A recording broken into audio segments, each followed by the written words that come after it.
I'm Nicolas Cage from the new film National Treasure, Book of Secrets. In the movie, I play treasure hunter Ben Gates, and this time around, things get personal. Ben Gates is in the news again. What do you find now? Atlantis? I'm on a quest to clear my family name as a key conspirator in Abraham Lincoln's death. Your great-great-granddaddy planned the assassination of President Lincoln. But as I go in search for the truth, I discover even greater revelations that could rewrite history once and for all. Those missing pages have been put in the president's book. It contains all of our nation's secrets. Tonight on the Discovery Channel, you'll not only get a first look at my film, but also an unprecedented look inside the world's most mysterious organization, the Freemasons. In the United States, 14 of our presidents have been Freemasons. In almost every mysterious and controversial event, you can, if you look hard enough, find Masonic involvement. We know who killed JFK. We know what happened at Area 51. Don't ask. Stay tuned as secrets, hidden histories, conspiracies, and symbols will be unraveled throughout the night. National Treasure, Book of Secrets, Secret History of the Freemasons Special starts right now on the Discovery Channel. January 1989. George Herbert Walker Bush, former ambassador to the UN and former head of the CIA, takes the presidential oath of office, a public event. But unseen by most observers is the Bible he uses to be sworn in. It's a strange volume, illustrated with the symbolism of the world's oldest and most influential fraternity, a secretive society called the Freemasons. This same Bible was used to swear in America's first president, George Washington, a Freemason. He would not be the last. In the United States, 14 of our presidents have been Freemasons. They include Franklin Delano Roosevelt, Gerald Ford, and Harry Truman, a Masonic Grand Master, and the man who established the UN and the CIA. Some say this is coincidence, but others claim it's evidence of a shadow government controlled by the Freemasons. It's a society of secrets. They're not very open about what they stand for. Certainly for the last 40 years in this country, an absolute dream for conspiracy theorists. For at least 3 centuries, their members have played a dominant role in business, science, literature, and politics. From Napoleon Bonaparte to Winston Churchill to King Edward VIII. Most of the time, when people try to describe what Freemasonry is, they have a hard time doing it. And so what they end up doing is falling back on telling you people who have been members. And then you say, well, you know, Ben Franklin was a Mason, or George Washington was a Mason. As the Wright brothers took flight, Masons named Chrysler, Olds, and Ford established the auto industry. Colt and Gatling modernized war's most terrible weapons. And Freemasons took control of the movies, led by Louis B. Mayer at MGM, Jack Warner at Warner Brothers, and Daryl Zanuck at 20th Century Fox. Masonic superstars include Clark Gable and John Wayne, Harry Houdini and Mel Blanc, the voice of Bugs Bunny, Abbott, but not Costello. Sports heroes like Ty Cobb and Arnold Palmer, even famous names like Buzz Aldrin, and Wendy's founder, Dave Thomas. But who are they? What do they do? And how did they achieve such power? What they did was they developed another layer, a secret layer of organization that no other trade had. And in that sense, they stood out by being different, by being secretive, if you like. They traffic in weird icons and secret rituals. People are naturally suspicious anytime influential people or groups of people are meeting in relative secrecy. Some assert they're an ancient order empowered by occult knowledge.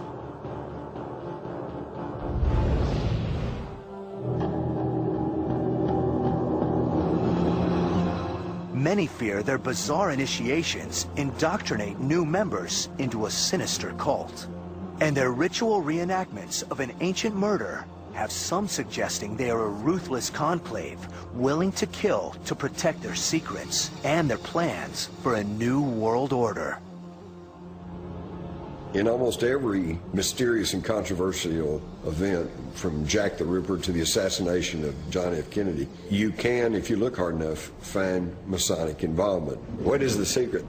See, that's what they don't want to talk about. There's nothing wrong with secrets. We know who killed JFK. We know what happened at Area 51. Don't ask. Those conspiracy theories have been out there for a long time. I think part of it is the fact that we've never been out front and open about what we're doing. Today, most major cities are home to a Masonic lodge, ornate temples closed to outsiders and open to suspicion. I think the feeling on the part of the general public is that there are secrets that we're keeping from them that are making us superior to them. Masonic legends suggest a grand saga that stretches far into the past. Freemasons have, over the years, claimed that their body goes back to Solomon's Temple, or even to the beginning of the world. That these Masonic rituals, in some cases were created by God. What is the truth behind these fantastic claims? What is the fact, and what is the fiction? Freemasonry was practiced by many of America's founders, but some believe they are behind many horrifying crimes. There is the 1982 hanging of an Italian banker with links to the Vatican. There is the 2004 shooting death of a Mason during an initiation rite in New York. There are even wild claims that the killing spree of Jack the Ripper was a Masonic plot. We will penetrate the marble walls of the Masonic Lodge. We'll witness rituals never before seen by outsiders. We'll discover the forbidden password of the third degree, and we reveal the true purpose of the Masonic Creed. In most countries, the people who are in power, mostly they are Freemasons. For some reason, that's how it happened. It happened in the United States, in England, and all over the world. How did Masonry gain such prominence? What goes on within these lavish temples in London, New York, Philadelphia, or Washington, D.C.? Freemasons have no central authority. Each lodge is independent, yet they are seen by many as part of a global organization. The privacy of Masonic meetings led the people to think that here is a secret government within our government, that we're really not running our own affairs, but we're being manipulated by powers behind the throne. The conspiracy theory you find most attractive says something quite deep-seated about your underlying worldview. Are the Freemasons the most powerful men alive? Or are these just paranoid fantasies? Does their craft go back to biblical times? And do they possess ancient secrets? The questions have been raised. The answers are not what you'd expect.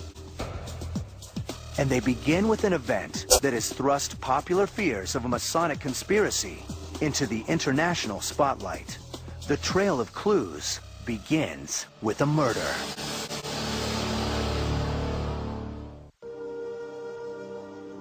London's Blackfriars Bridge. The scene of a crime that would put the Freemasons in the crosshairs of popular fears. On June 18th, 1982, a body was found hanging beneath the bridge.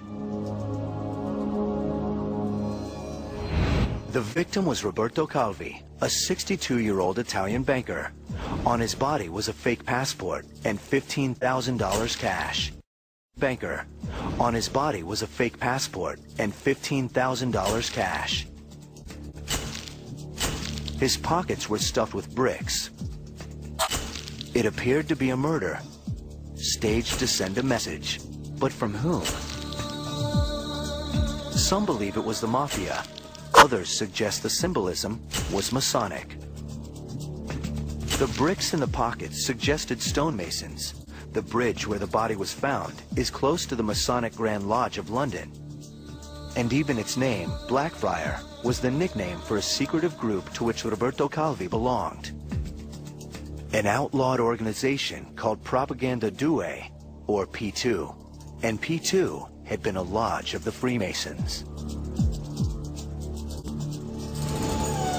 British journalist Rupert Cornwell was in Rome back then, working for the Financial Times. I am Rupert Cornwell, and I am not a Freemason. When Calvi was discovered, the reaction was just amazement. The circumstances of the death were just people could not believe it. Roberto Calvi had risen through the ranks of Italy's banking industry to become chairman of Banco Ambrosiano, one of Italy's largest private banks, with ties to the Vatican that earned Calvi the nickname God's Banker. But weeks before his death, Calvi had appeared in court about the disappearance of $1.4 billion from his bank. My name is Conrad Garringer, and I am not a Freemason. Basically, what was going on was vast amounts of money were being laundered through Banco Ambrosiano, shipped overseas to Latin America and other offshore banking points, and then disappearing. Within days of the discovery of Calvi's body, British police ruled the death a suicide, a finding many thought to be a cover-up.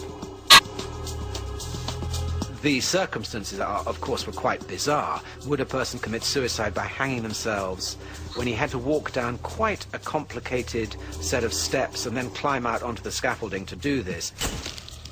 Later inquiries showed the injuries to his neck were inconsistent with hanging, and that he hadn't touched the bricks in his pockets.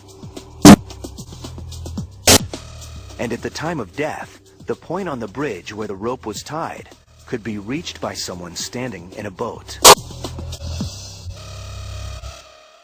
Rupert Cornwell personally met with Calvi 2 months before his death.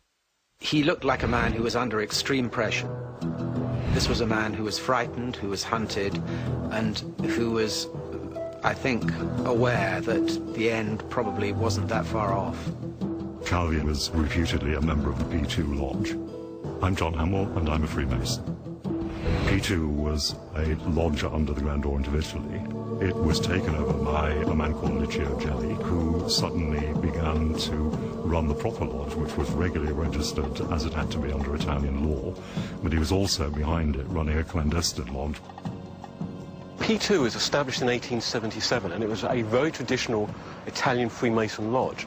However, in the 1960s, it was taken over by Gelli, and when Gelli infiltrated the organization, it became a Freemason lodge with an agenda. Roberto Calvi was Catholic, and the church has long denounced Freemasonry. So why would he become a member of the P2 Lodge? I suspect that Calvi was attracted to P2 because it offered him business opportunities, because it satisfied his interest in the idea of hidden power. His son, Carlo, was 28 at the time of his father's death. My father did not entirely participate in these things because of his own free choice. What happens is that the bank had grown. In order to do that, they had to keep contacts with the politicians. The P2 Lodge was sort of an intermediary of these politicians, so it was more of a constraint than an act of free will. There's evidence, I think, that Banco Ambrosiano was loaning money to P2 and serving as a paymaster for some of the people connected with Gelli. An investigation blew the scandal wide open. It was claimed that Gelli wanted Calvi out of the way for embezzling money. But some believe the plot didn't end with embezzlement. The theatrical nature of Calvi's death, the symbolism, authorities calling it a suicide, and the fact that the scheme was conducted within the P2 Lodge made some wonder if there was something more sinister going on. Licio Gelli compiled a list of several hundred people that he targeted. There's evidence that he was involved in blackmailing, using pilfered files from the Italian Secret Services. And he had a plan to basically remake the Italian government along more authoritarian lines. This is the secret world Roberto Calvi had entered. He was actually joining not just a secret society, but a secret society with a very real agenda and a very real conspiratorial agenda to actually seize control of the Italian state. But some claim this was a Masonic scheme. I'm Jim Mars, journalist, author, and I'm not a Mason. And basically, this was an attempt by a Masonic lodge to take over a modern country and create a right-wing dictatorship. This theory says the plan didn't end with Italy. In the subsequent court cases, you had mysterious deaths, you had accusations of the involvement of George Herbert Walker Bush and Henry Kissinger and the CIA and the Vatican Bank. It was just a whole little ball of wax. So don't think that everyone who questions what's going on within Freemasonry is just a conspiracy theorist. This was a conspiracy that was very well documented. Was Calvi's death merely the tip of an iceberg? A glimpse into a world of conspirators, Freemasons, plotting to overthrow a free government and control an entire country? Why would they do this? Who are they? And why do they invoke such fear and suspicion? As it turns out, charges like these have been leveled against the Freemasons for centuries. Freemasonry began with the stonemason guilds of medieval England, Scotland, and France. Their trade secrets made them valued artisans in the construction of castles and cathedrals.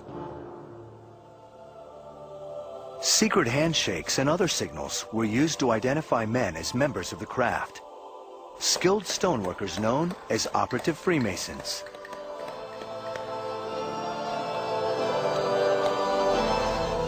By 1700, they had evolved into a progressive gentlemen's club and were called speculative Freemasons. Their order grew and spread from England to Europe to America. Masonic lodges established rites of initiation, and they kept their activities secret. But what are these secrets? What is their ultimate purpose? Would people kill to protect them? For the first time, cameras have been allowed inside a Masonic temple to record rituals that have been hidden for centuries. Rites based upon a story that links Freemasons to nothing less than the builders of Solomon's Temple. And to another brutal murder that took place 3,000 years ago.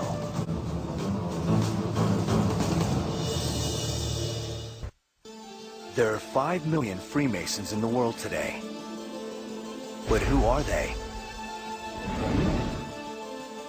They're known for their charity work, their elaborate temples, and their arcane symbols.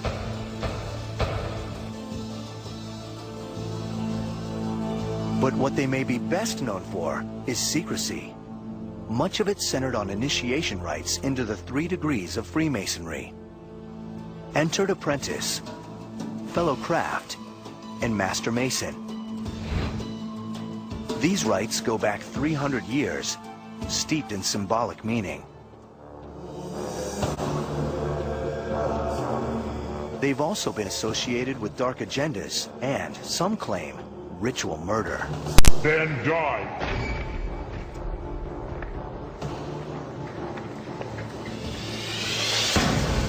A shadowy cult established to protect ancient secrets is the premise of Dan Brown's bestseller, The Da Vinci Code, which features a hidden truth. Dan Brown's bestseller, The Da Vinci Code. which features a hidden truth guarded for centuries by a fictional cult called the Priory of Sion.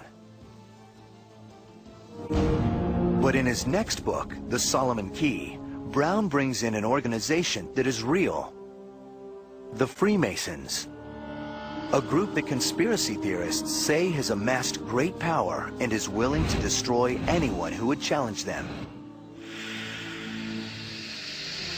They assert that the Calvi death is one example of how far they'll go to protect their members and their schemes.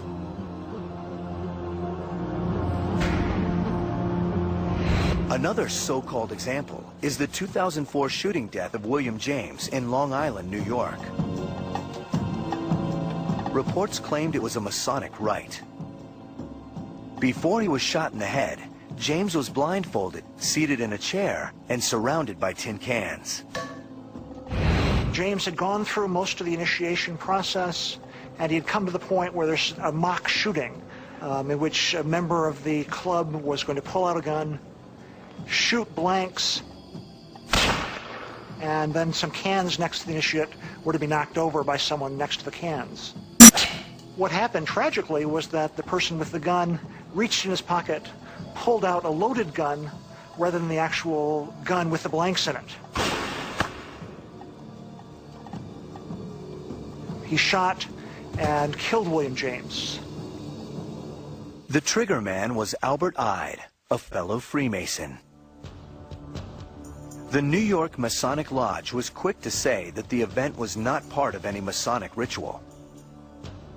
But there were Freemasons involved, and this was enough to create an international sensation. Ide pled guilty to second-degree manslaughter and was given probation. He was also expelled from the lodge. If you break the law and you're convicted, then you will either have your membership suspended or, more often than not, thrown out completely and not be able to get back in because of what we believe Freemasonry stands for. But if that's the case, then why are Freemasons associated with violent deaths? One reason may be that their initiation rites involve a Masonic legend that goes back 3,000 years. And at the center of the tale is a murder. The story is based on a biblical account found in the Book of Kings. King Solomon built the temple to God in Jerusalem. His top architect was Hiram Abiff, seen here in the costume beard. Legend says he was an ancient Freemason. Hiram Abiff knew the secret password of the Master Mason, but as the temple neared completion, he was confronted by 3 lesser stoneworkers who wanted to learn the secret password, a word that would grant them wisdom and power. Would you give me the secret word of a Master Mason? I cannot. Each one threatened Hiram Abiff with death unless he gave up the secret, but Hiram refused. Wait until the temple is completed, then die. For that, he was killed with the tools of the Freemasons' trade. A death toll sounds, and Hiram's body is removed from the stage. When you act out the role of Hiram Abiff, it's the most dramatic way of learning what your deepest fears are. The 3 assassins plant an acacia tree over the grave. Then they try to board a ship to flee the realm, but they have no permission to leave.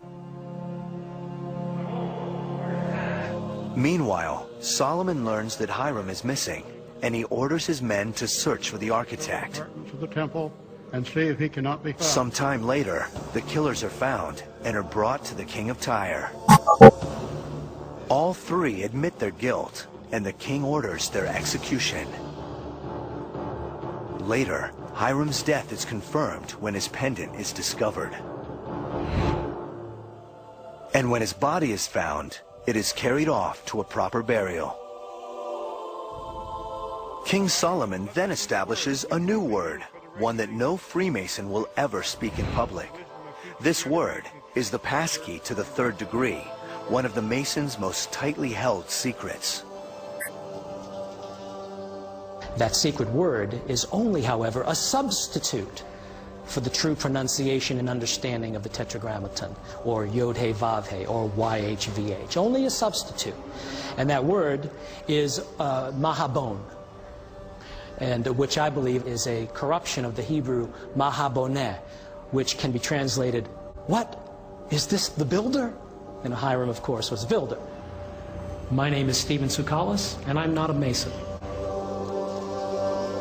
The ritual of the third degree is not about protecting a word.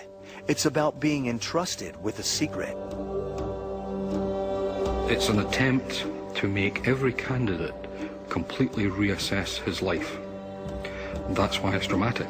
I mean, it's supposed to be life-changing. But some see this ritual murder as a method of indoctrination into a sinister cult. According to Masonic ritual, if you break your oaths, you will be murdered. That is the basic of the oath. And as you go up in degrees, the punishments become more bizarre, from having your throat slit to having your chest open perpendicular. In the higher degrees, the top of your head will be taken off and your brain will be exposed to the heat of the noonday sun. Naturally, the Masons regard all this as absurd. What we have today, unfortunately, is a situation where people now, especially non-Masons, look at what Freemasons do in these dramas, in these plays, and believe them to be literally true. And of course, they are not. But if this is the case, then why all the mystery? And why do some believe the Masons maintain their secrets with the threat of murder? The key lies in how Hiram Abiff ties the Masons to another secretive society, the Templar Knights, and to a 500-year conspiracy that some claim has shaped the course of history and created the modern world.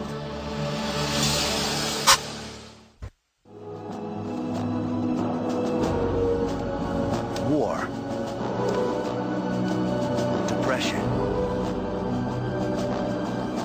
revolutions, religious movements. On the surface, they seem to be random events, independent forces all vying for money and influence. But is there a hidden order beneath it all?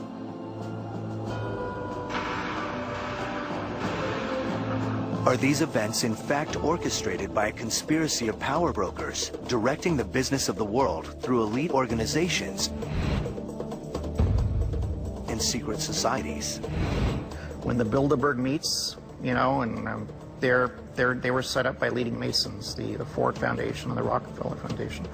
Most of the key people that get invited to them are Masons. But can any one organization be so powerful, ruthless, and invisible that it charts the course of history and controls the lives of millions? And are they willing to kill to preserve their silent grip on the levers of power? Freemasonry serves a very important role in conspiracy theories. It is undoubtedly the largest single organization which is secret, which people know about. It's international, it's found in every country. So it's a perfect vehicle to enable an international conspiracy to take effect. The story of Hiram Abiff suggests that the Masons go far back in history, to the designers of the Temple of Jerusalem. Some push it back even further, to the very founders of civilization. But how do these claims link the Freemasons of ancient times to the corridors of power today? Freemasonry has attracted the rich and the powerful and the influential, and certainly has evolved out of its medieval guild roots. It evolved into an organization which did attract opinion formers, and it's undoubtedly, historically, a recruitment tool that you would be joining this group with esoteric secrets going back to Solomon. Solomon's Temple. Solomon's Temple is the key.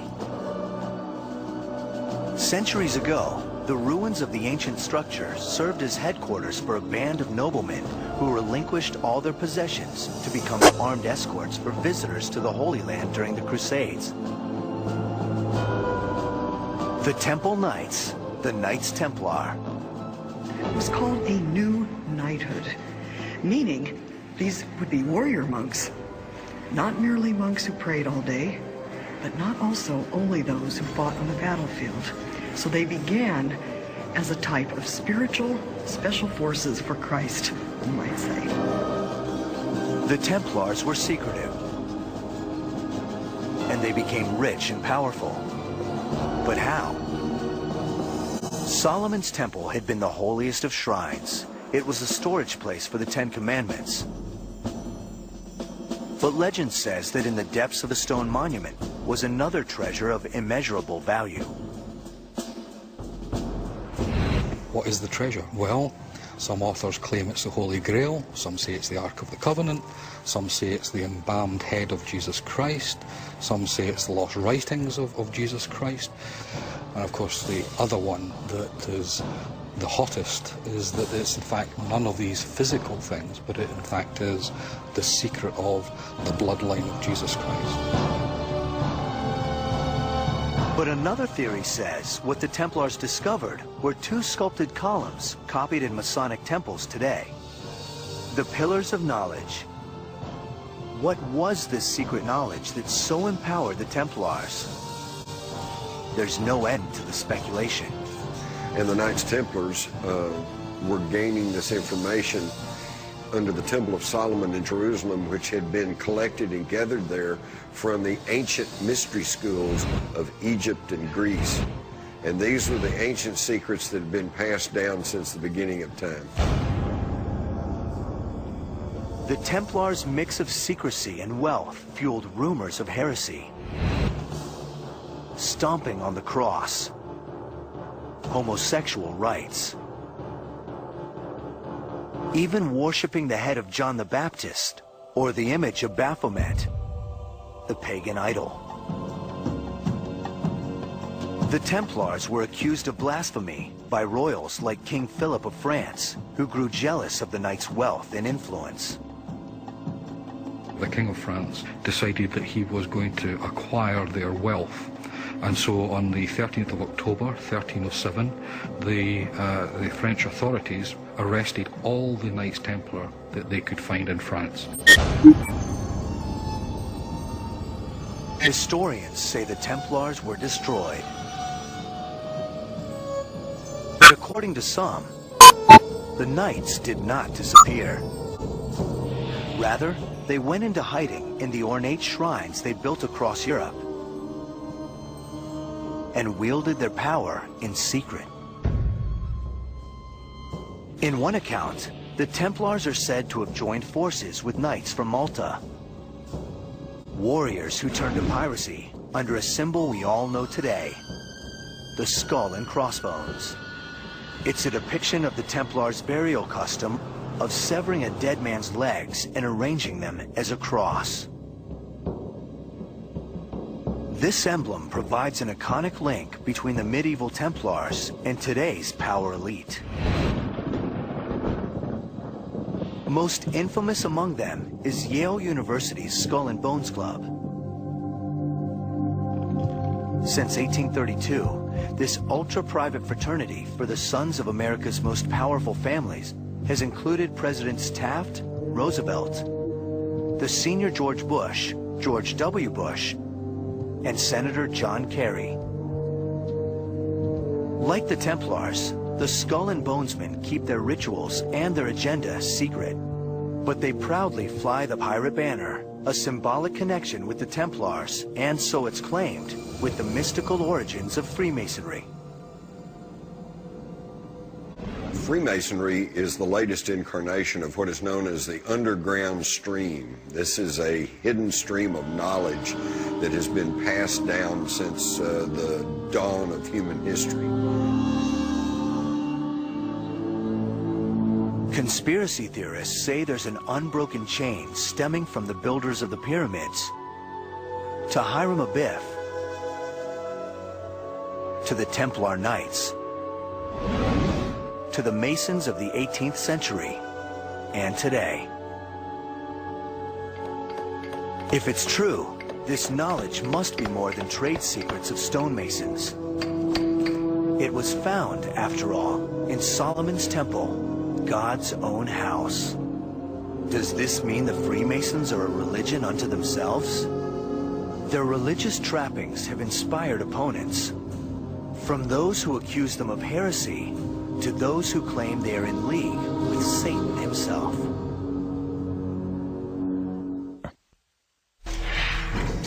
Did you know that over 5 million people worldwide are Freemasons and have beautiful temples through all the major cities of the world? In my latest film, National Treasure, Book of Secrets, my personal journey for the truth leads me to some well-known destinations where secrets are hidden in the most unsuspecting places.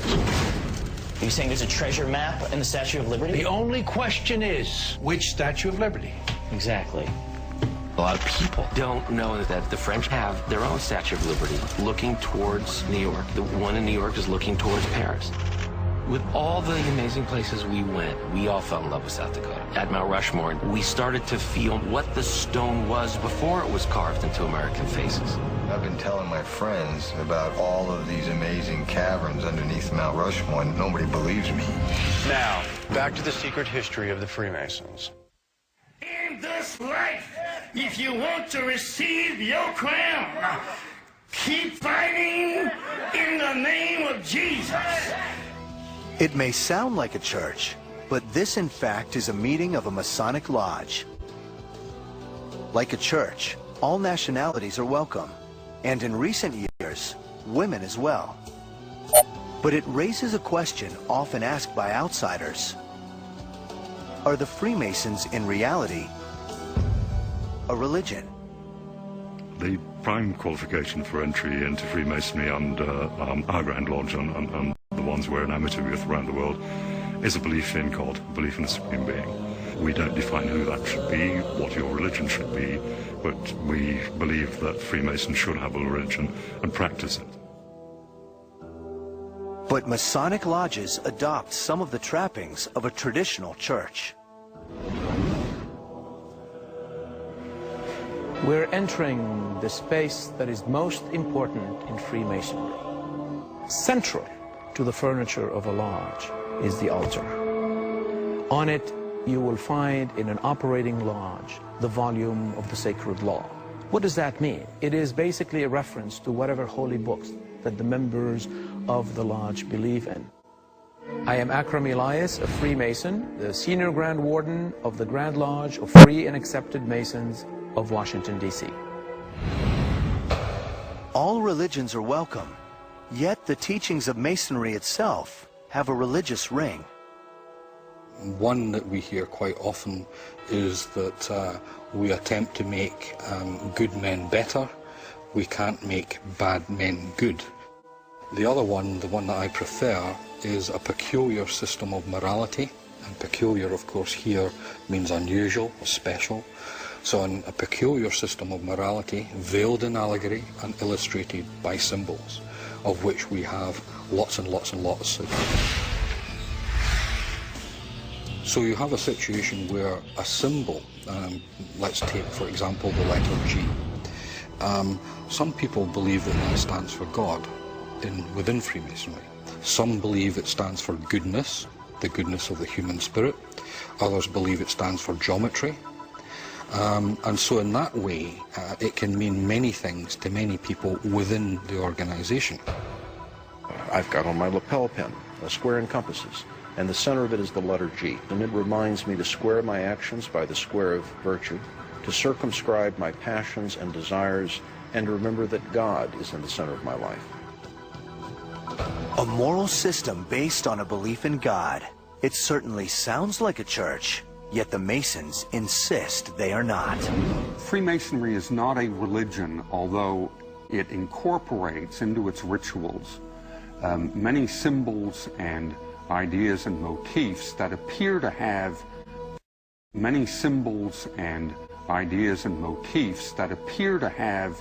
some kind of religion or religious or philosophical overtone. not a religion. We're not a substitute for religion. We support religion. We expect people to have a religion. You can't come in if you're an atheist or an agnostic. You must have a belief. But it is not our job to tell people what their religion should be. It's important to recognize this religious dimension and not to deny it. And it is a problem for deeply committed Orthodox Christians. And for many outsiders, this is a problem. Masonry is certainly a religion, and it has every aspect. It's certainly much more ornate than most Protestant churches. It's a religion of secularism, essentially. As a Christian, I do believe in the one universal creative force. The Masons call it the great architect of the universe. It's the universal mass mind, which pretty well qualifies as God. But is this supreme architect the God of the Bible or someone else? I maintain that you cannot be an informed Mason and a Christian at the same time without being in some kind of rebellion against God. It's a conflict between Jesus, Christ, and Satan. This fanciful claim is supposedly proven by Masonic references to pagan Egypt. Connections to the alleged heresies of the Templar Knights, and their use of strange symbols, including the star or pentagram, to some a satanic icon. The Catholics and now the Protestants, the fundamentalist evangelical Protestant groups, people like Pat Robertson, are fitting the Freemasons, or at least the leadership of the Freemasons, into a conspiracy to impose a new world order. Is all the talk of harmless rituals and wholesome values just a smokescreen for something darker? Some point to moments in history where the Masons have been accused of monstrous acts. And one of them involves the most notorious mass murderer of them all. Is history made in secret? The pyramids, Solomon's Temple,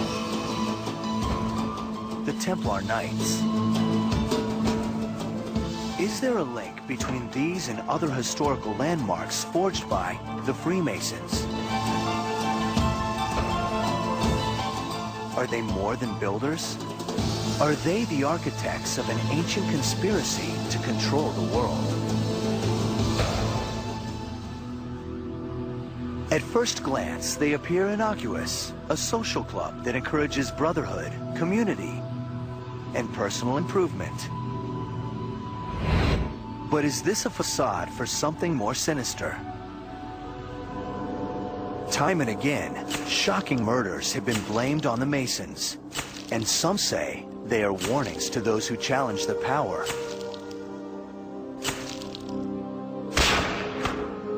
Or betray their secrets. Some even link a Masonic conspiracy to the most notorious murderer of all time.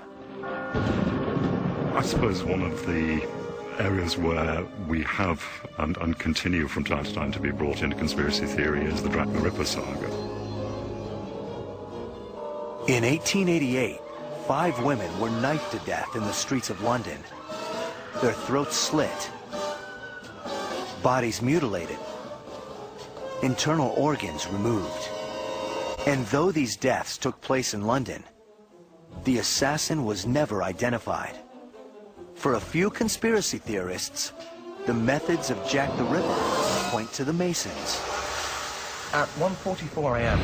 on the 30th of September 1888, the body of Catherine Eddowes was found in a corner of Mitre Square. The mutilations to her face and to her body were fairly extreme. People have since linked on to a possible Masonic connection to this. Firstly, 2 inverted V's were cut onto her cheeks. Some people have claimed if you put those 2 V's together, you would actually get an M denoting a Mason. Secondly, half her apron was removed, and obviously the link to aprons and Masons is obvious. Thirdly, the name Mitre Square, well, people are saying obviously the mitre and the square both being Masonic symbols.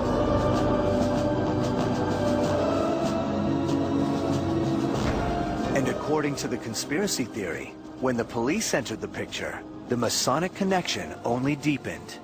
At 2:55, just an hour and 10 minutes after the murder of Capellanos in Mitre Square, PC Alfred Long was walking up Goulston Street. He found half a white apron. Jack had cut it away from the body and used it to wipe his knife clean and wipe his hands whilst running away from the murder scene. But it was what was found next to the apron that's since become the stuff of legend. There was an inscription apparently left on the wall, and it was something to the effect that it was the Jews, J-U-W-E-S, that did it. In the American Masonic rituals, there is in one part of one of the ceremonies reference to a group of 3 people who were titled Jubilo, Jubilar, Jubilum. These 3 so-called Jews were the men who wanted to force the secrets of a master mason from Hiram Abiff. What's more, when the inscription was discovered, it was promptly destroyed on the orders of a Freemason. The key thing which was supposed to be it, and it's where the one Freemason who was involved, the commissioner of the Metropolitan Police. The charge is that Police Commissioner Charles Warren, himself a Mason, had the inscription removed to cover up evidence of a Masonic involvement.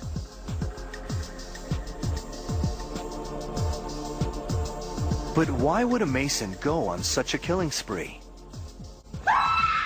There are a number of writers who have claimed that this was a Masonic conspiracy for a number of different reasons, but generally a conspiracy to preserve the status quo. That status quo was the position of Prince Albert Edward, grandson of Queen Victoria. Allegedly, he had an affair with a prostitute named Annie Crook, who became pregnant. 4 of her fellow streetwalkers knew of this, so all 5 women were murdered to keep the pregnancy secret.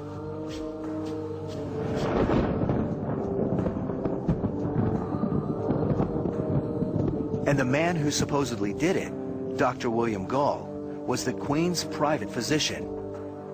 He was also a Freemason. Did a royalty-connected Mason surface into the public spotlight just long enough to protect a friendly prince? Is this how they operate, and why they've endured for so long?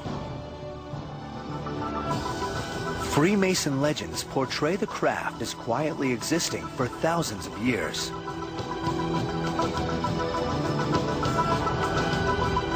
But modern speculative Freemasonry came into being at a very particular time and place. A critical period in history that saw the fall of kings and the rise of what some fear is a new world order. How did the modern fraternity of Freemasons begin? And why do they keep secrets from the outside world? I'm Jim Mars, and I am not a Mason. Although Freemasonry is outwardly a very benign and philanthropic organization, there are dark sides to it. My name is Stephen Tsoukalis, and I'm not a Mason. If it were a secret society, many of us would not know about it.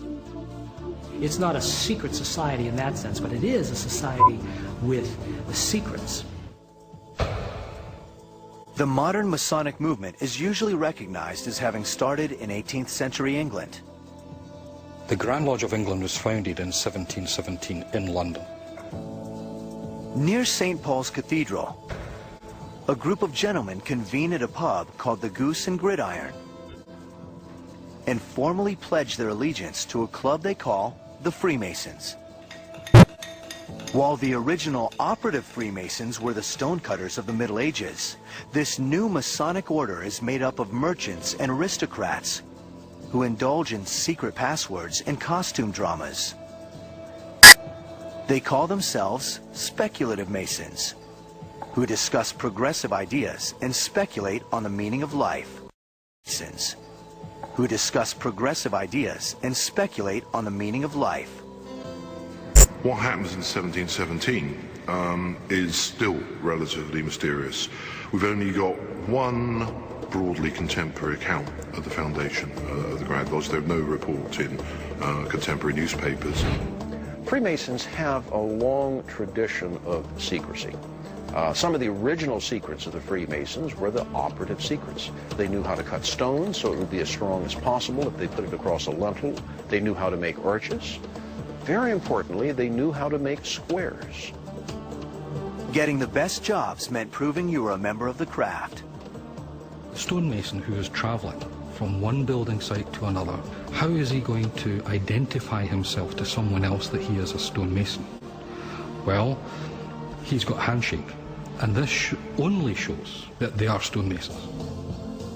The operative tradition of keeping trade secrets carried over to the speculative masons, who established handshakes, passwords, and rituals to create a sense of membership in their club. Just a few years after the meeting at the Goose and Gridiron, the Freemasons had hundreds of members, several branches called lodges, and a written constitution filled with fantastic symbols, signals, tools, and hand clasps. Even their own alphabet. They eventually devise a hierarchy of novice masons, master masons, and grand masters. 3 levels called degrees, each one reached through a secret initiation and rewarded with a password that members swear never to reveal under penalty of death. New members are never asked to join. They must do the asking, and they are approved by secret ballot. A white ball for a yes vote, a single dark stone, means exclusion. It's the origin of the term blackball. Speculative Freemasonry was formally established in 1717. But some claim the craft goes back well before that meeting at the Goose and Gridiron. Just 7 miles from Edinburgh, Scotland, on the estate of one of the great Scottish clans, stands Roslin. For 500 years, one of the most intriguing churches ever built.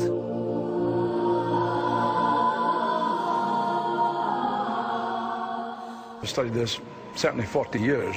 I have to say that the place is as big a mystery to me almost as it was when I first began. As to why it was built, it is a total mystery. William Sinclair was the Masonic Grand Master of Scotland, and a favorite theory says he was a descendant of the Templar Knights. According to the legend, after their destruction by Philip of France in 1307, some of them retreated to Roslin to preserve their secrets in ritual and in stone, and to nurture their hatred of the French crown. Centuries passed. In the 1700s, they allegedly re-emerged as the Freemasons. And in 1789, after 5 centuries in hiding, they retaliated against the King of France by igniting the French Revolution. Or so the legend goes. It was an event unprecedented in history, the overthrow of a sitting king. Certain royals, who couldn't accept that the people could stage such a revolt, decided that the revolution had been a Masonic act of revenge. This is the origin of all modern conspiracy theories, the terrifying idea that history is made in secret. There's something in us that desires to belong to the inner ring, that circle that believes in certain secrets of which the outside is not privy to. If you can build a conspiracy theory about Jews or Freemasons or Catholics or humanists or any group, you're starting to make sense of a chaotic world because there's an invisible, hidden hand that's secretly operating in everything, and that has a certain psychological appeal. But the conspiracy theories don't end with France. Even more ambitious is the idea that the Masons established an entirely new country of their own, the United States.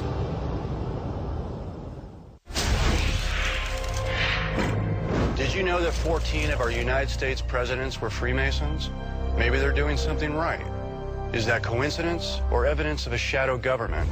In the second installment of National Treasure, my quest to clear my family name in the Lincoln assassination leads me to the Book of Secrets, a book for presidents' eyes only. There is a book, and it has the information you need. There's this book that's been passed down from George Washington to George Bush, but nobody talks about it, and that's the Book of Secrets. And the place that it's kept is only known by the current president. Where is it? I can't tell you about the book. We discover new things every day. You never know what secrets of the past still remain to be discovered. Oh, Area 51. It's getting assassin. Shh. We don't have time. We don't have time. Now, back to the secret history of the Freemasons. It is one of America's great ironies that the leadership of a country founded upon the principles of liberty and open government is deeply entwined with a cryptic club where modern men masquerade as ancient kings. It's been this way since the beginning. It's December 1773. In a Boston tavern, a group of wealthy businessmen hold a secret meeting. Among them, Paul Revere and John Hancock. Both are Freemasons. The Inn is a Masonic hangout. Tonight's agenda, however, is not ritual, but revolution. For years, these upper-class colonists have initiated members by acting out strange costume dramas. Now, fed up with English taxes, they dress up to initiate a new nation. They disguise themselves as Mohawk Indians, sneak aboard a British merchant ship, and dump a cargo of tea into the harbor.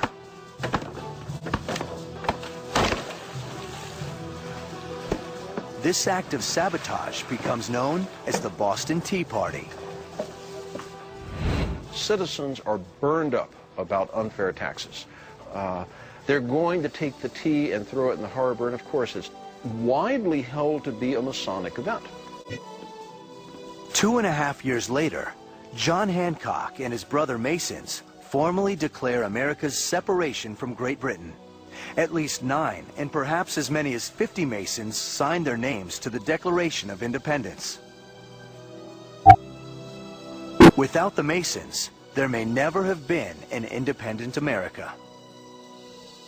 Yeah, I think you could safely say that modern society would have been very different in its culture, in its aesthetics, in its outlook, if we hadn't had Freemasonry developing in the way it did in the 18th century.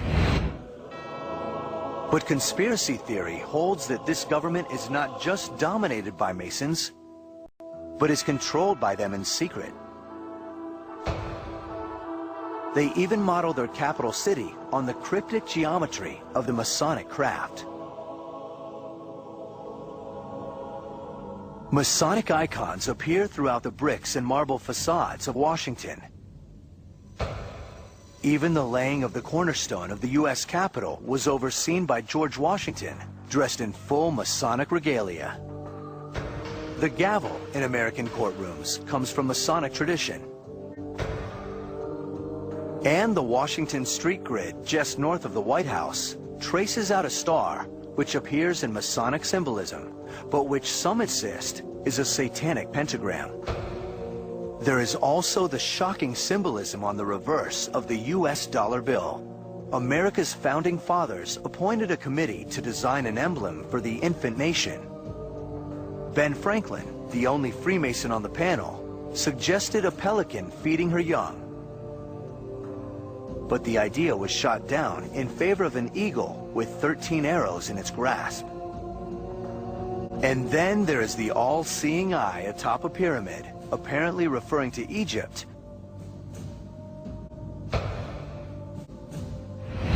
whose images are duplicated throughout the U.S. Capitol. These icons on the dollar are accompanied by 3 Latin words, Novus Ordo Seclorum, a reference, so it's claimed, to a new world order run by anyone from either President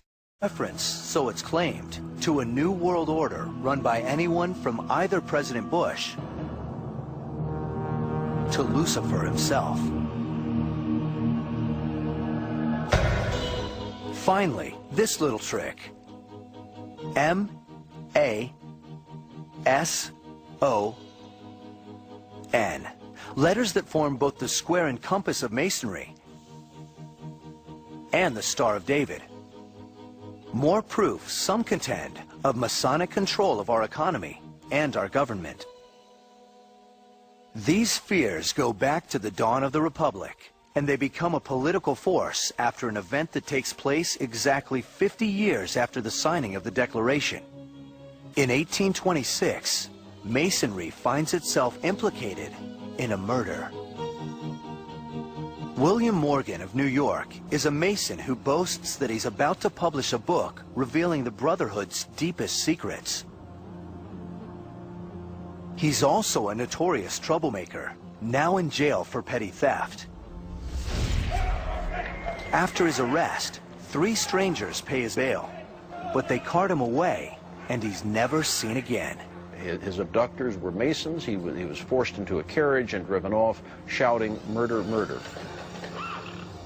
We don't know what happened after that. His body was never found. 6 men were tried, though none for murder, and their light sentences drew outrage when people found out that the prosecutor and many jurors were Masons. But whatever happened to Morgan, the following cover-up led the people to think that here is a secret government within our government. And so from this unauthorized event, a wave of anti-Masonry swept the country. As the hysteria multiplied, New York's 227 Masonic lodges dwindled to 41. There was a suspicion of the Masons' secret rituals and the politicians who took part in them. American Masonry recovers from the Morgan episode. Throughout the 19th and early 20th centuries, it expands, reaching a peak after the Second World War. It also flourishes in Britain and Western Europe. But the eerie rituals and symbols continue to make Masonry a target for dictators and demagogues, popes and prelates,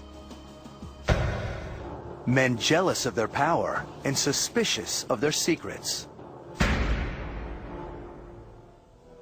In America, Freemasonry no longer excites much interest. But some still insist that there is a network of godless conspirators bound to a death pledge who infiltrate the institutions that run the world. They're basically running a racket, right? They're racketeers, essentially. They're cutting corners. They're favoring each other. They basically think they made the country, it's theirs, and they're above government.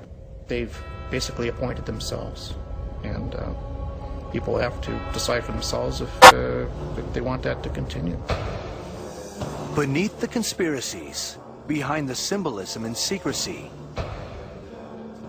we reveal at last the truth of the Freemasons.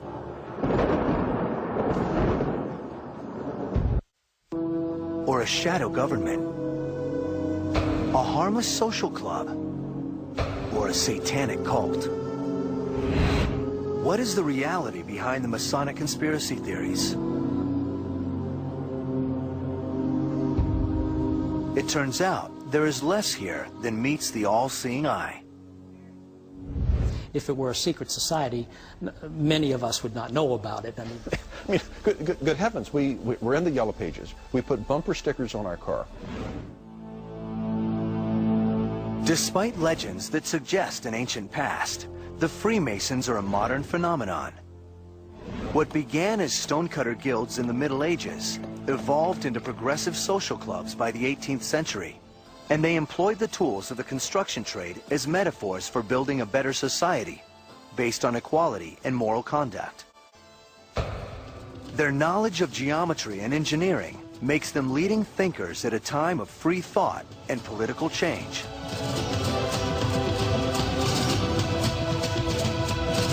But their symbols and secrecy make them suspect to kings and churches who don't like secrets or political change. Maybe they see this as part of the conspiracy and they're going to look for villains. And Freemasons make great villains. But in reality, their rituals are harmless, and their symbols no more ominous than a company logo. Some symbols attributed to the Masons aren't Masonic at all, like the Great Seal of the United States. The all-seeing eye above the pyramid is not Masonic, nor were the people who selected it. A committee was formed by the Congress just after the Declaration of Independence was signed. The first three members were John Adams, Thomas Jefferson, and Benjamin Franklin.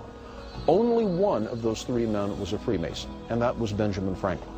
Franklin suggested several designs, none of them involving an eye or a pyramid. Non-Masons chose that design. The pyramid is unfinished because it signifies a solid foundation for a country that's always a work in progress, under the eye of Providence. It doesn't refer to Egypt because Masons didn't build the pyramids. That's a myth. If the Great Seal were a symbol of America's founding Freemasons, it would have appeared on the dollar long before it did. In 1935, under President Franklin Roosevelt. Henry Wallace, Roosevelt's vice president, thought that the Great Seal was a Masonic emblem. And he suggested to Roosevelt, who both of them were Freemasons, that it would be nice to put this on the back of a dollar bill. The words Novus Ordo Seclorum do not mean New World Order, but rather a new order of the ages, referring to the first modern democracy. And as for the parlor trick of finding the word Mason on the Great Seal, that's all it is, a trick. Likewise for the satanic pentagram supposedly formed by the streets of Washington. There are some conspiracists that believe that the Freemasons made some kind of satanic symbol just north of the White House with a pentagram. But the pentagram's not even complete. Rhode Island Avenue doesn't go all the way to Connecticut. If we're so darn powerful, how come we couldn't make a complete star? Nor did the Freemasons build Solomon's Temple. That's a story invented by the Scottish Rite Lodges. The temple's designer, Hiram Abiff, is mentioned in the Bible, but only briefly, and there's no account of his murder. It's a purely Masonic myth, and it's a Masonic myth that we can trace back quite a long way. So he's a personification of a belief system. The Templar Knights were based in the ruins of Solomon's Temple, but they found no secret knowledge. They didn't go into hiding when they were disbanded. And they didn't resurface as the Freemasons. Nor did they ignite the French Revolution. It's a claimed heritage, it's a legendary heritage, but I can't give you any historical evidence to support it, but it's a lovely story. And while Rosalind's builder was William Sinclair, it wasn't this William Sinclair, the Masonic Grand Master. Rosalind was built by his ancestor 3 centuries earlier, in the 1440s, before the Freemasons were formally established. The Catholic Church opposed Masonry because churches didn't like secret organizations, period, and they objected to Masonic support for democracy and church-state separation. These ideas did, however, make them popular with America's founders. The whole American experiment is in part about separation of church and state. That at one time was a very radical notion. Among those radicals were those who threw the Boston Tea Party. But was it a Masonic plot? The Boston Tea Party was planned in the Green Dragon Tavern. Indeed, the Freemasons were involved, but so were the non-Masons. Every man that was in the tavern that evening was pressed into service. The group responsible was the Sons of Liberty, only some of whom were Masons. Only 9 of the 55 signers of the Declaration of Independence, and only 1 out of 3 American presidents are known Masons. 9 out of 3 American presidents are known Masons. Neither of the Bushes are Masons. And Yale's Skull and Bones Club has nothing to do with the craft. Consequently, the senior Bush's service at the UN and the CIA had nothing to do with the fact that a Freemason, Harry Truman, established those institutions. As for claims that the Masons are a murderous cult, if there's no age-old conspiracy, there's no need to kill for it. William Morgan's disappearance was the work of renegades. It was not an official act.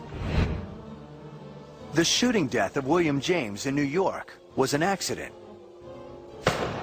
not a Masonic rite. As for the idea that Jack the Ripper murdered 5 prostitutes to protect the reputation of a Masonic prince, everything you've read about Freemason links to Jack the Ripper is the work of fiction. At the time, no one suggested a Masonic plot. That theory wasn't concocted until the 1970s, and it was based on an admitted hoax.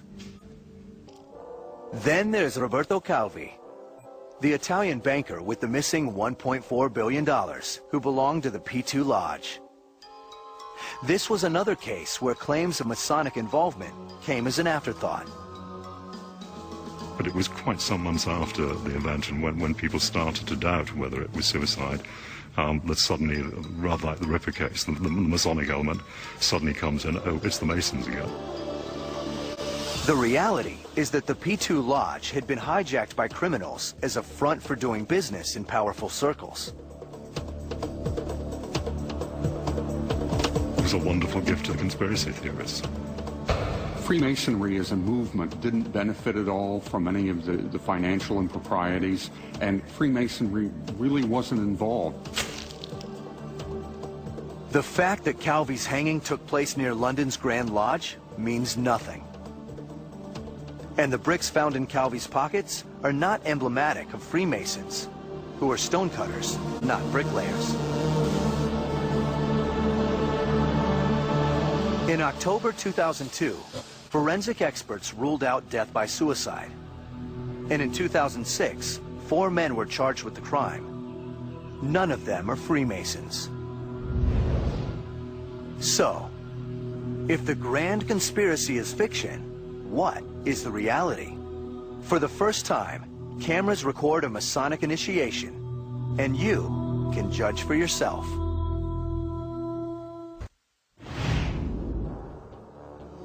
For hundreds of years, the Masons have been wrongly accused of manipulating global institutions with occult powers and clandestine plots. At the core of these fears is their secret rite of initiation, a ritual that allegedly indoctrinates the power elite into the Masonic world. What is the reality behind the rumors?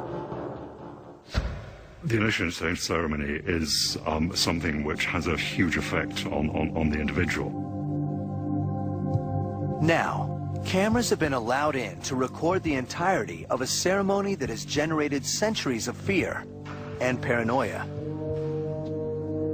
The secret initiation into the first degree. As the process begins, the new entered apprentice is alone.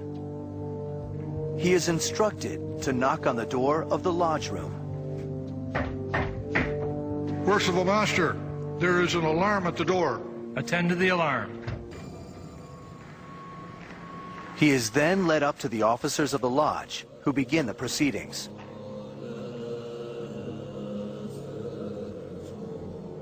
My brother, you have this evening been obligated by the very solemn and weighty ties of a Master Mason.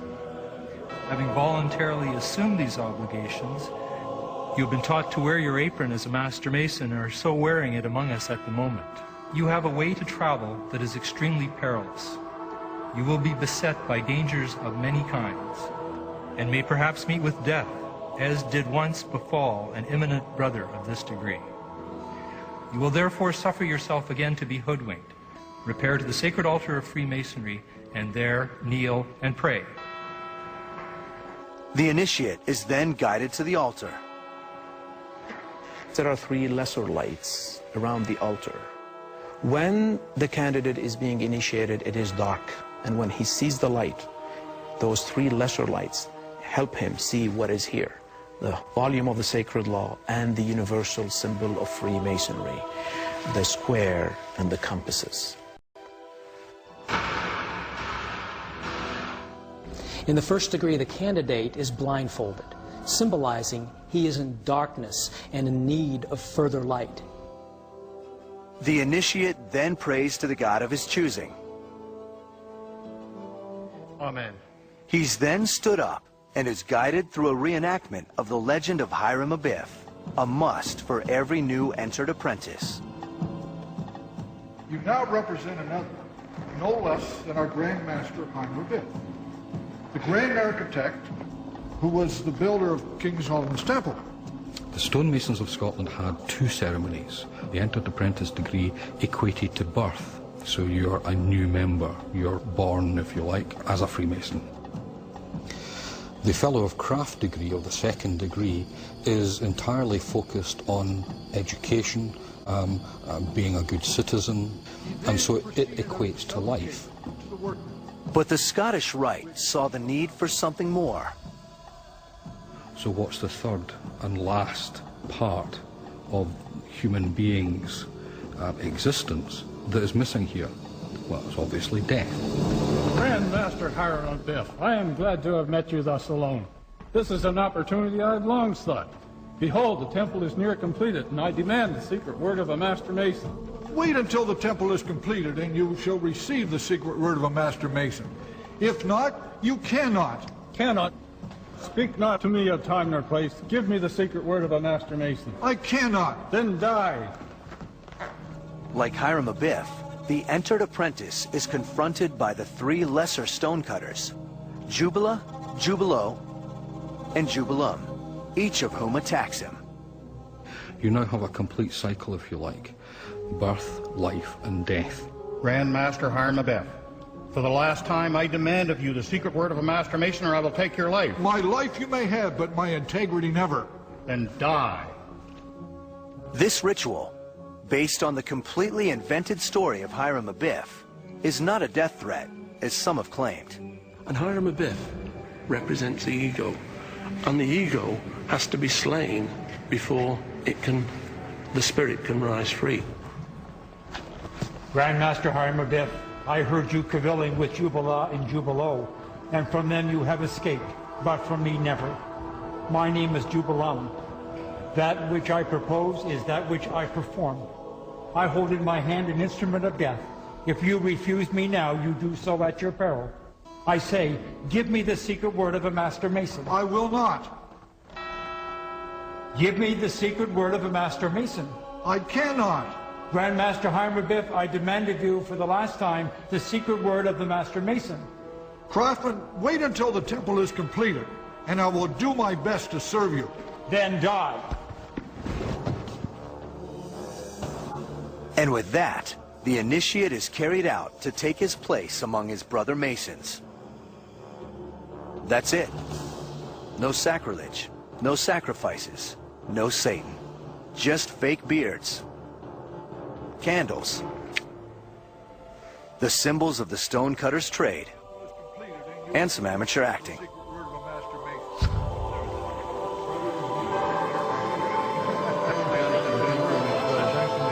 This is what all the fuss has been about. This is the work of the notorious cult that so many accuse of sinister plots and ancient conspiracies.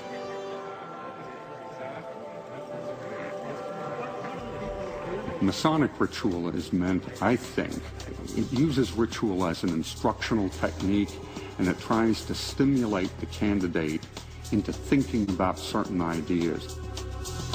Ideas no more controversial than the encouraging of strong character and good citizenship. It all seems little more than a well-funded boys' club for grown-ups, complete with secret handshakes, mysterious code words, spooky symbols,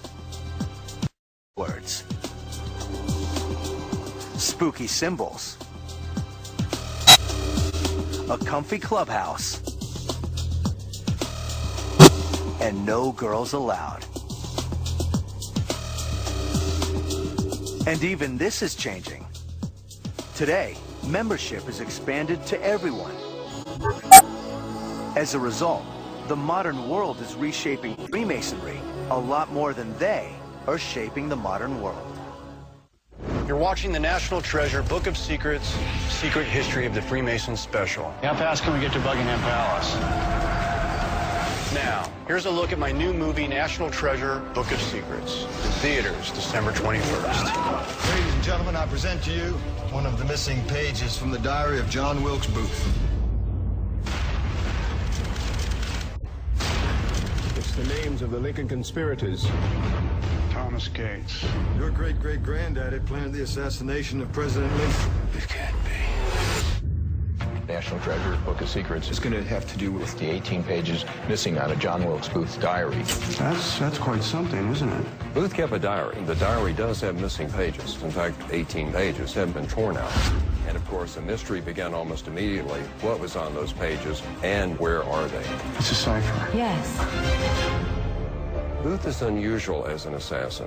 Are you Thomas Gates? Because he was someone with something to lose. John Wilkes Booth was a very famous actor, and everybody knew him. He was popular, rich, successful as a star. His father was a fine actor. As an entertainer, Booth could travel freely through the North and the South without arousing any suspicion whatsoever. Booth was actually on the balcony during Lincoln's inauguration. He was dating a senator's daughter. He was so tightly wound into the government, and no one had a clue until the very night he pulled the trigger. President Lincoln's been shot!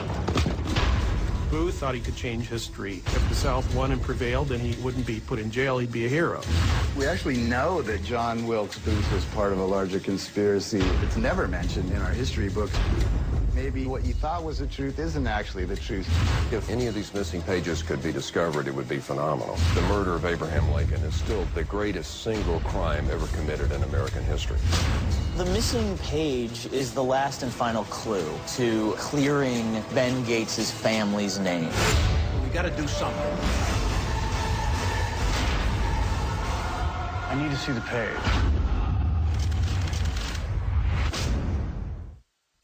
For hundreds of years, outsiders have believed that the Freemasons are the architects of anything from a political conspiracy to a religion.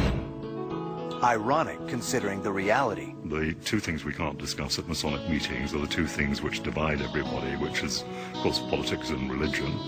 I think the biggest secret about Freemasonry is that there are actually no secrets. Our opportunity to record these rites is part of a new effort by the Freemasons to reach out into the community to explain themselves, while still maintaining a sense of privacy. It's a way of asking that we not only question those who keep the Masonic secrets, but also the credibility of those who claim to expose them.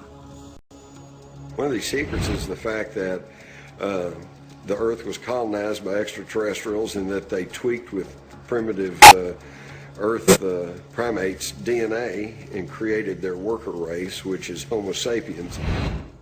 Freemasonry is the system of control set up by Satan to oppose the church.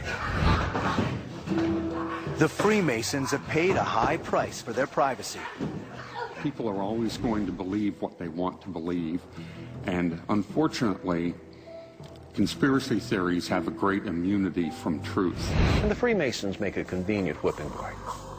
It's all rather strange when you consider what the Freemasons themselves aspire toward. Masonry has changed my life in different ways. I think I have become much aware of all the things that surround my life, especially my family, my friends. Changes that are brought about in you as a human being through the process of initiation, those can't be undone. Hi, I'm James Cooper, and I'm a Freemason. I am a Prince Hall Freemason. I am a Freemason. I'm a Freemason. And I am a Freemason. Hello, I'm Janet Wintermute, and I'm a Freemason. In the end, the Freemasons are just normal folks who seek a sense of community and camaraderie that transcends religion, race, and economics. Truth, for me, is something which is universal. And I believe that through my involvement with Masonry, I have discovered the meaning of that truth. For the millions of Freemasons across the globe, the purpose of the world's oldest and most successful fraternity is not to remake the world, but to better themselves. It makes you grow. Grow in responsibility and your faith in your fellow man and helping one another. You take a good man and make him better, and that's what it's all about.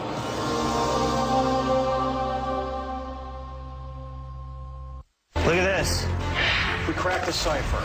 Thanks for watching the National Treasure Book of Secrets, Secret History of the Freemasons special here on the Discovery Channel.